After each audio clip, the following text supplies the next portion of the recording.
بسم اللہ الرحمن الرحیم یا ایھا الذین آمنوا اذا نودی للصلاۃ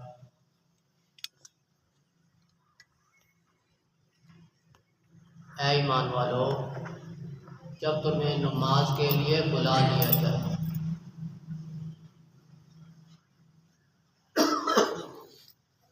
اذان اور اقامت، اس کے آداب اور اس کے الفاظ۔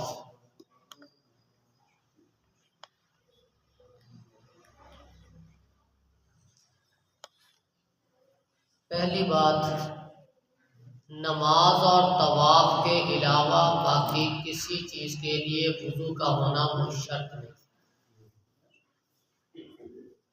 باقی جتنی بھی عبادات ہیں، تسبیحات ہیں، ذکر و اذکار ہیں، ان میں وضو شرط نہیں۔ نماز اور طواف کے علاوہ باقی جو ہیں ان میں وضو کوئی شرط نہیں۔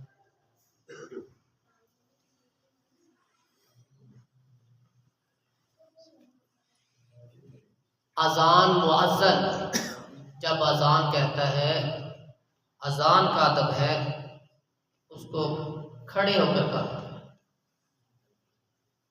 آپ علیہ الصلوۃ والسلام نے حکم دیا ہے، بلال کھڑے ہو جاؤ اور نماز کے لیے اذان کرو۔ بخاری شریف 604 حدیث نمبر، مسلم 377 حدیث۔ آپ نے حضرت بلال رضی اللہ تعالی عنہ کو حکم دیا کہ کھڑے ہو جاؤ اور نماز کے لیے اذان کرو۔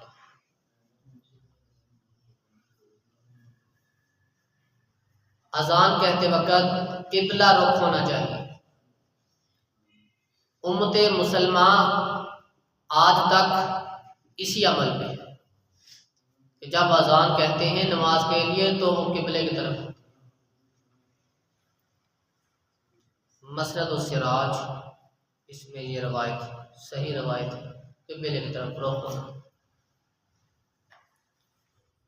جب مؤذن اذان کہے تو کانوں کے اندر انگلیاں ڈالیں، کانوں کے اندر۔ حضرت بلال رضی اللہ تعالی عنہ جب اذان کہا کرتے تو کانوں میں انگلیاں رکھا کرتے۔ ترمذی شریف حدیث نمبر 197۔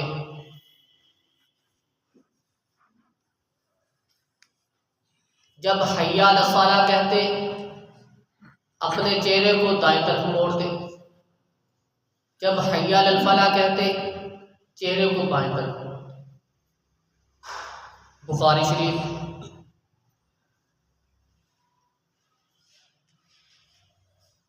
حدیث نمبر 634 ہے تقریباً۔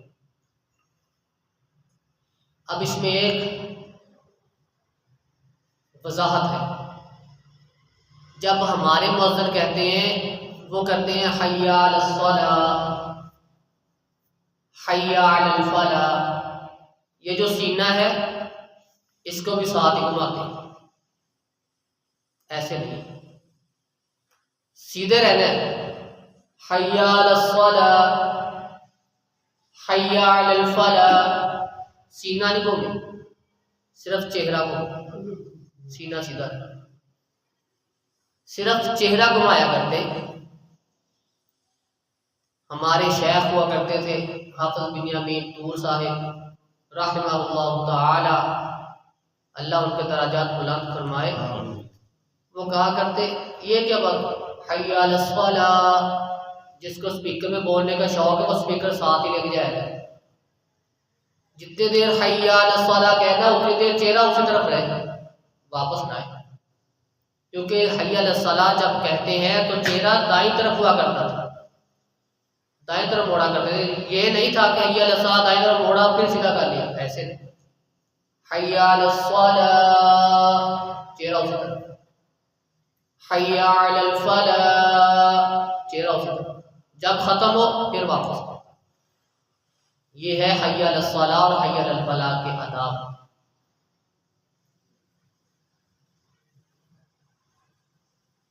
جو مؤذن ہے اس کی آواز بھی بلند ہونی چاہیے، اونچی آواز سے ذرا اذان کریں۔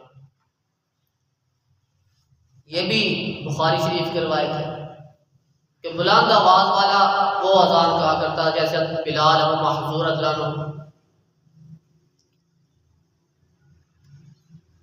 اذان کے الفاظ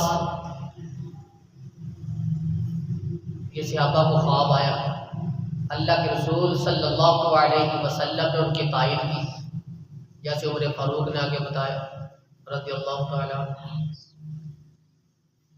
اللہ اکبر اللہ اکبر اللہ اکبر اللہ اکبر 4 دفعہ ہو گیا اللہ، اشہد ان لا الہ الا اللہ اشہد ان لا الہ الا اللہ 2 دفعہ، اشہد ان محمد رسول اللہ اشہد ان محمد رسول 2 دفعہ، حی علی الصلاۃ 2 دفعہ، حی علی الفلاح 2 دفعہ، اللہ اکبر 2 دفعہ، لا الہ الا اللہ۔ اسے اکیری اذان کہتے ہیں۔ جب تکبیر کہتے اللہ اکبر 2 دفعہ، اشہد ان لا الہ الا اللہ 1 دفعہ، اشہد ان محمد رسول اللہ 1 دفعہ، حی علی الصلاۃ 1 دفعہ، حی علی الفلاح 1 دفعہ، قد قامت الصلاۃ 2 دفعہ، پھر اللہ اکبر 2 دفعہ، لا الہ الا اللہ۔ یہ تھی اذان اور اقامت جو حضرت بلال رضی اللہ تعالیٰ عنہ کہا کرتے ہیں۔ ابو داؤد 499 حدیث نمبر۔ اسی انداز سے حضرت بلال اذان کہا کرتے اور اسی الفاظ کے ساتھ تکبیر کہا کرتے، ایک ایک، قد قامت الصلاۃ 2 دفعہ، اللہ اکبر 2 دفعہ۔ اب ہے اختلاف ترجیح پہ۔ یہ ترجیح والی اذان، ڈبل اذان، دوری اذان جسے ہم کہتے ہیں، اس کے بعد ابو محذورہ رضی اللہ تعالی عنہ کو آپ علیہ الصلاۃ والسلام نے دوری اذان سکھلایا۔ دوری اذان، اشہد ان لا الہ الا اللہ 2 دفعہ کہے گا، اشہد ان محمد رسول اللہ 2 دفعہ کہے گا، پھر دوبارہ اشہد ان لا الہ الا اللہ 2 دفعہ کہے گا، اشہد ان محمد رسول اللہ 2 دفعہ کہے گا، اس انداز سے۔ باقی سارے عام اذان کی طرح۔ ابو داؤد حدیث نمبر 502، صحیح روایت۔ اور ابو محذورہ رضی اللہ تعالیٰ عنہ جب تکبیر کہتے، اقامت کہتے، تو پھر جیسے اکیری اذان ہے نا ویسے تکبیر کہتے، دوہری تکبیر، دوہری اذان، دوہری تکبیر، 4 دفعہ اللہ اکبر، 2 دفعہ اشہد ان لا الہ الا اللہ، 2 دفعہ اشہد ان محمد رسول اللہ، 2 دفعہ حی علی الصلاۃ، 2 دفعہ حی علی الفلاح، 2 دفعہ قد قامت الصلاۃ، پھر اللہ اکبر لا الہ الا اللہ، اس انداز۔ حضرت بلال اس انداز سے جب اذان میں 2 دفعہ کہتے ہیں تو تکبیر میں 1 دفعہ کہتے ہیں۔ ابو محذورہ رضی اللہ تعالی عنہ جب اذان کہتے تو شہادتین 4 دفعہ، 2 دفعہ، پھر 2 دفعہ، پھر جب تکبیر کہتے پھر شہادتین 2 دفعہ، حی علی الصلاۃ، حی علی الفلاح 2 دفعہ، قد قامت الصلاۃ، اس دوہری۔ یہ بھی ابو داؤد کی روایت کا 502 حدیث نمبر، حدیث بھی صحیح ہے۔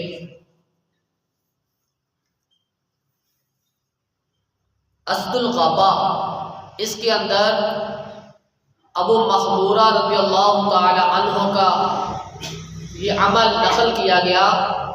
ابو محذورہ رضی اللہ تعالی عنہ اپنی آخری عمر تک اسی طرح اذان پڑھا، اسی طرح۔ کچھ اختلافات ہیں کہ اذان کہلوائی تھی لیکن اس کو ختم کر دیا گیا۔ یہ خانہ کعبہ کی اذان ہے، بیت اللہ کی۔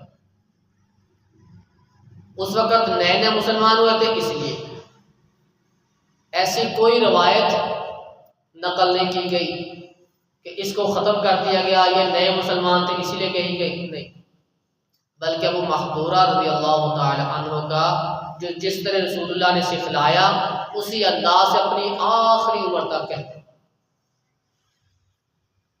جب اذان دو دو والی ہے تو پھر تکبیر ایک ایک والی ہوگی۔ جب اذان شہادتین 4 دفعہ والی ہے تو پھر تکبیر دو دو والی ہوگی۔ ایسے نہیں ہے کہ اذان حضرت بلال والی، اذان حضرت بلال والی اور تکبیر ابو محذورہ والی رضی اللہ عنہ، ایسے نہیں۔ یا پھر دونوں کی بات، اذان بھی وہی کو اور تکبیر بھی وہی کو۔ اگر حضرت بلال والی اذان کہنی ہے تو تکبیر بھی حضرت بلال والی کہنی ہے، اگر ابو محذورہ رضی اللہ تعالیٰ عنہ والی اذان کہنی ہے تو تکبیر بھی وہی کو۔ جس کا عمل لینا ہے اس کے دونوں عمل لیں، اذان بھی لے تکبیر بھی۔ یہ ہے کچھ اذان کے آداب اور اس کے الفاظ۔ اس کے علاوہ جو پہلے پڑھتے ہیں الصلاۃ والسلام علیک یا رسول اللہ، وہ صبح کے وقت تو پتہ نہیں کیا کچھ کہتے ہیں، میں سو جاؤں، میں اٹھ جاؤں، وہ ہر نماز میں سو جاتے ہیں، ہر نماز میں اٹھ جاتے ہیں۔ یہ ایسے کوئی کلمات نہیں کسی حدیث میں، بلکہ کسی امام، کسی ائمہ دین، کسی ائمہ احناف، کسی ائمہ محدثین، کسی کے ساتھ یہ ثابت، کسی سے۔ یہ تو اسی صدی کے الفاظ ہیں یہ، لیکن ہم نے اس کو ضروری سمجھ لیا۔ جب اس کا آغاز ہوا تھا، مولانا اپریل فائن مولوی سردار، مولانا سردار صاحب ہوئے فیصل آباد میں، انہوں نے یہ الفاظ شروع کروائے تھے الصلاۃ والسلام علیک یا رسول اللہ۔ اب ان کے بعد وہ چلے گئے، ان کے بعد اب یہ الفاظ میں زیادتی ہوتی جا رہی ہے، زیادتی ہوتی جا رہی ہے، پتہ نہیں کیا کچھ کہہ دیتے ہیں۔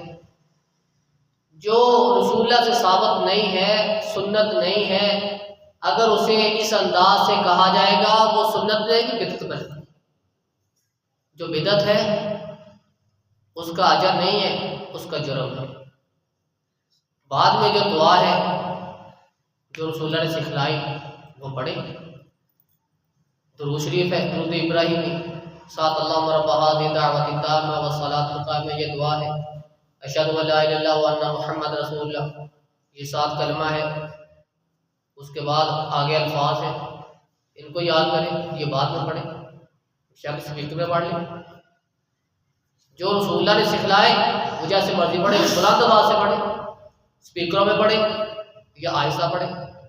اذان سے پہلے بسم اللہ بھی نہیں ہے، بسم اللہ بھی پڑھیں، باقی تو کیا پڑھنا ہے کچھ۔ جو چیز جس طرح الفاظ سکھلائے گئے وہی الفاظ اذان میں دہرائے جائیں گے۔ اللہ رب العزت سے دعا ہے کہ اللہ رب العزت ہمیں رسول اللہ کی سنت کے مطابق ہی عمل کرنے کی توفیق عطا فرمائے۔